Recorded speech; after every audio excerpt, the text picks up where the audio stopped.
Pendant plus de 2 heures hier, Frédéric Fortet a fait face aux supporters, aux partenaires, aux abonnés du CSP pour tenter d'expliquer la situation actuelle et les questions n'ont pas manqué. C'est quoi aujourd'hui les valeurs en fait de notre club? Parce que je sais pas, il y a quel dénominateur commun à tout ça? En 7 ans, on a tout changé, ou presque, et on n'arrive pas à atteindre les objectifs qu'on se fixe en début de saison.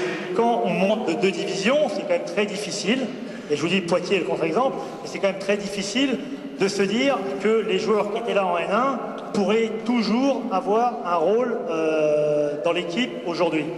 Dans ce contexte très tendu, le président du conseil de surveillance a confirmé que Frédéric Fortet ne démissionnerait pas. Une réunion de crise qui a eu le mérite d'exister, même si elle n'aura pas convaincu tout le monde. Et d'ailleurs, les 5 associations de supporters sont tombées d'accord, et c'est assez rare pour le signaler, pour une action symbolique samedi avant le match face à Roanne. Restés debout, silencieux, les bras croisés pendant la présentation de l'équipe. Les joueurs savent que l'ambiance risque d'être explosive samedi. À un moment donné, il faut être ensemble. On n'est pas supporter que quand on gagne, on est supporter aussi dans la défaite. Donc le mécontentement, je le comprends, parce qu'on n'a pas été bon au Havre. 20 points contre une équipe de bas de tableau, c'est pas permis. Maintenant, il faut être ensemble pendant tout le match. On peut râler avant, on peut râler après, mais pendant le match, on est ensemble. Roanne reste un bon souvenir, l'un des rares de l'année d'ailleurs, avec une très belle victoire en Coupe de France. Mais l'enjeu sera d'une toute autre ampleur cette fois pour le club limougeaud.